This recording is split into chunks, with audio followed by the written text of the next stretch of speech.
حویلی کا آخری دروازہ۔ رات گہری ہو چکی تھی۔ جنگل کے بیچوں بیچ ایک پرانی سنسان حویلی کھڑی تھی۔ برسوں سے اس کے در و دیوار پر دھول جمی تھی۔ چھتوں سے مکڑ جالے لٹک رہے تھے اور فضا میں ایک عجیب سی بو بسی ہوئی تھی، جیسی باسی سانسوں کی۔ لوگ کہتے تھے کہ اس حویلی میں کوئی روح بستی ہے، کوئی ایسی جو جانے نہیں دیتی۔ امی، ہمیں یہاں نہیں آنا چاہیے تھا، چھوٹے عادل نے کانپتی آواز میں کہا۔ عورت نے اس کا ہاتھ مضبوطی سے تھام لیا۔ بس بیٹا، تھوڑا صبر کرو، وہ بزرگ یہیں رہتے ہیں، تمہارے ابا کی جان شاید وہی بچا سکیں۔ عادل کی ماں زینب ایک سیدھی سادی دیہاتی عورت تھی۔ شوہر کو کسی نامعلوم بیماری نے گھیر لیا تھا۔ ڈاکٹروں نے جواب دے دیا۔ گاؤں کی عورتوں نے کہا، پرانی حویلی میں ایک بابا رہتے ہیں جو مرے ہوئے کو بھی زندہ کر دیتے ہیں۔ اور اب زینب امید کے سہارے اس اندھیری رات میں اپنے بیٹے کا ہاتھ پکڑے اس حویلی کے دروازے پر کھڑی تھی۔ دروازہ خود بخود چرچراتا ہوا کھل گیا۔ ٹھنڈی ہوا کا ایک جھونکا آیا، جیسے کسی نے اندر سے سانس لی ہو۔ زینب نے قدم رکھا۔ حویلی کے اندر کا اندھیرا اتنا گہرا تھا کہ سانس بھی لرز جائے۔ دور کسی کمرے میں چراغ جل رہا تھا۔ اس کی مدھم روشنی میں ایک لمبی سایہ دار شکل جھلک رہی تھی۔ بابا، زینب نے آہستہ سے پکارا۔ کمرے سے ایک بھاری آواز آئی، آ جاؤ، تمہارا انتظار تھا۔ زینب نے حیرانی سے عادل کو دیکھا۔ انتظار؟ مگر ہم تو پہلی بار آئے ہیں۔ بابا کی آواز پھر گونجی۔ کچھ چہرے پہلی بار نہیں آتے زینب۔ وہ دونوں اندر چلے گئے۔ بابا ایک پرانے تخت پر بیٹھے تھے، چہرے پر لمبی داڑھی، آنکھوں میں سرخی اور ارد گرد عجیب طویل کھوپڑیاں اور جلتی ہڈیوں کی راکھ تھی۔ زینب نے روتے ہوئے کہا، بابا، میرے شوہر مرنے کے قریب ہیں، ان کی سانس رکتی جا رہی ہے، سب کہتے ہیں آپ بچا سکتے ہیں۔ بابا نے مسکرا کر کہا، زندگی دینا میرے بس میں نہیں، مگر روح کو بلانا میرا اختیار میں ہے۔ زینب خوف زدہ ہو کر پیچھے ہٹی۔ کیا مطلب؟ بابا نے چراغ کے پاس بیٹھے عادل کی طرف دیکھا۔ یہ بچہ تمہارا ہے نا؟ ہاں۔ پھر تمہیں قربانی دینی ہوگی۔ زینب کا دل دہل گیا۔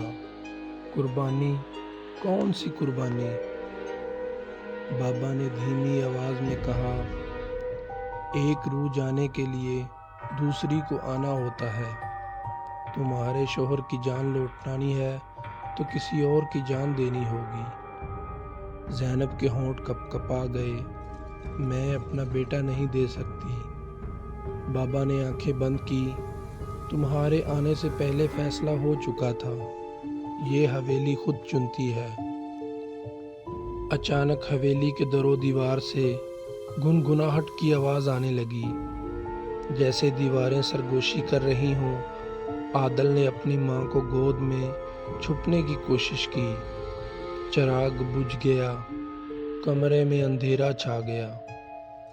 بابا کی آواز اب قریب سے آئی، زینب، اندھیرا مت دیکھو، اپنی آنکھیں بند کر لو، جو کچھ ہونے والا ہے وہ تمہاری نظروں سے باہر ہونا چاہیے۔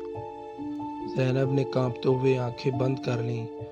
کمرے میں کسی کے قدموں کی چاپ، کسی بچے کی چیخ، اور پھر ایک دم خاموشی چھا گئی۔ جب اس نے آنکھیں کھولی تو بابا سامنے نہیں تھا، صرف عادل زمین پر بیٹھا ہوا تھا، مگر اس کی آنکھوں میں کچھ عجیب تھا، جیسے وہ عادل نہ ہو۔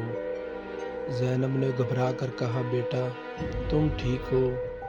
عادل نے دھیرے سے مسکرا کر کہا، امی، اب میں ٹھیک ہوں۔ اس کی آواز بھاری، گہری اور عجیب تھی۔ زینب کے رونگٹے کھڑے ہو گئے۔ یہ تمہاری آواز نہیں۔ عادل نے نظریں جھکائیں۔ ابا کی آواز ہے امی۔ زینب پیچھے ہٹی۔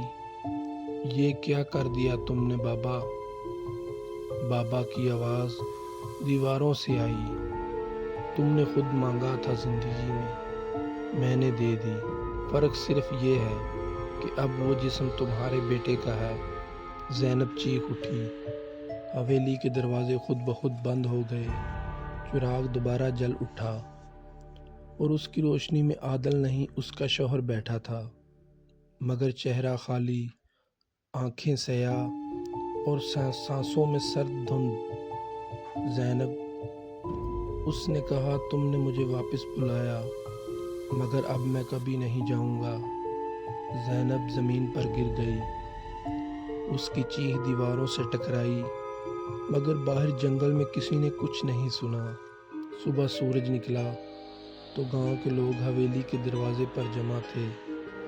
اندر سے صرف زینب کی لاش ملی، آنکھیں کھلی ہوئی، چہرے پر خوف جمع ہوا، اور ایک چھوٹا سا بچہ دروازے کے پاس بیٹھا تھا، جو خاموشی سے ایک مٹی کا کھلونا توڑ رہا تھا۔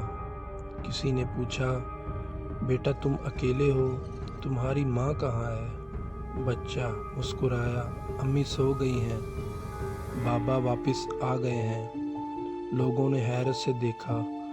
بچے کی آنکھوں میں وہی سرخی تھی جو برسوں پہلے اس بابا کی آنکھوں میں تھی۔ شاید وہ روح کبھی گئی ہی نہیں تھی، بس جسم بدل گیا تھا۔ اور اس دن کے بعد وہ حویلی پھر ویران ہو گئی۔ رات کو وہاں سے گزرو تو اب بھی کسی بچے کی ہنسی، کسی عورت کی چیخ اور کسی بوڑھے کی سرگوشی سنائی دیتی ہے۔